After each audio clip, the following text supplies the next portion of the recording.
హల్లెలూయా. యేసుక్రీస్తు నామములో అందరికీ హృదయపూర్వక వందనములు. ప్రత్యేకమైన సమయంలో ప్రత్యేకమైన రోజు యొక్క వాగ్దానంతో మీ ముందుకు వచ్చిన్నాను. దేవుడు ఈరోజు మనకు అనుగ్రహించబడిన వాగ్దానము మొదటి దినవృత్తాంతంలో 22వ అధ్యాయము 16వ వచనము. నీవు పనిపూను కనుము, యెహోవా నీకు తోడుగా ఉండును గాక. ఆమేన్. ఈ వాగ్దానం ద్వారా మనం దీవించబడును గాక. ఈ వాగ్దానం ద్వారా మనకు విజయం కలుగును గాక. ఎప్పుడైతే ఇచ్చిన వాక్యాన్ని బట్టి అడుగుతామో అడిగిన సమస్తాన్ని దేవుని మనకి అనుగ్రహిస్తాడు.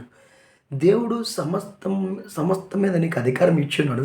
అట్టి రీతిగా నిన్ను సమృద్ధిగా నియమించున్నాడు. నీవు ప్రతిదాన్ని చేయగల శక్తి నీలోనూ పెట్టి ఉన్నాడు. ఎలాగా? ఎప్పుడైతే నువ్వు నజరైన యేసుక్రీస్తుని విశ్వసించున్నావో ఆ విశ్వాసం ద్వారా నజరైన యేసుక్రీస్తు ఏదైతే స్థితి కలిగి ఉన్నాడో, ఏదైతే స్థానం కలిగి ఉన్నాడో, ఏదైతే పొజిషన్ ఉన్నాడో దాన్ని నీకు ఇచ్చేసి ఉన్నాడు. ఎలాగా? విశ్వాసం ద్వారా, నమ్ముట వలన. నీ కొరకు ఆయన మరణించి తిరిగి లేచున్నాడు. నీ యొక్క పాపాన్ని ఆయన తీసుకుని ఆయన యొక్క నీతిని నాకు ఇచ్చిన విశ్వసించున్నావో ఆ విశ్వాసం ద్వారా నువ్వు అధికారాన్ని పొందుకుని ఉన్నావు. కాబట్టి నువ్వు ఏ పని చేసినా దాంట్లో నీకు విజయం కలుగుతుంది. ఎందుకంటే సమస్తాన్ని జయించిన వాడు నీలో ఉన్నాడు. ప్రతిదాని మీద అధికారం కలిగి ఉన్నవాడివి నీవే. కాబట్టి నువ్వు చేసే ప్రతి పనిలో దేవా దీని మీద నువ్వు విజయం కలిగి ఉన్నావు దేవా, దీన్ని నువ్వు జయించున్నావు దేవా, ఈ పరిస్థితిలో నేను వెళ్తాను తండ్రి, నీ ద్వారా దీంట్లో నాకు విజయం కలుగునుగాక అని ఎప్పుడైతే ప్రార్థించి ఆయన మీద ఆధారపడి ముందుకు వెళతావో నువ్వు చేసే ప్రతి పనిలో నీకు విజయము కలుగుతుంది.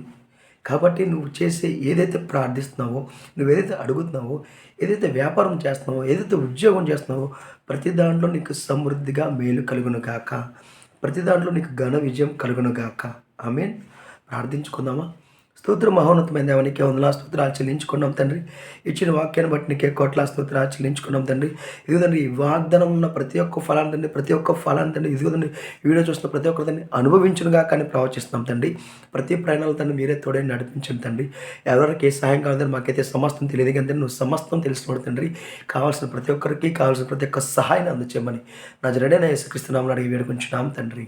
ఆమేన్. అందరికీ హృదయపూర్వక వందనములు.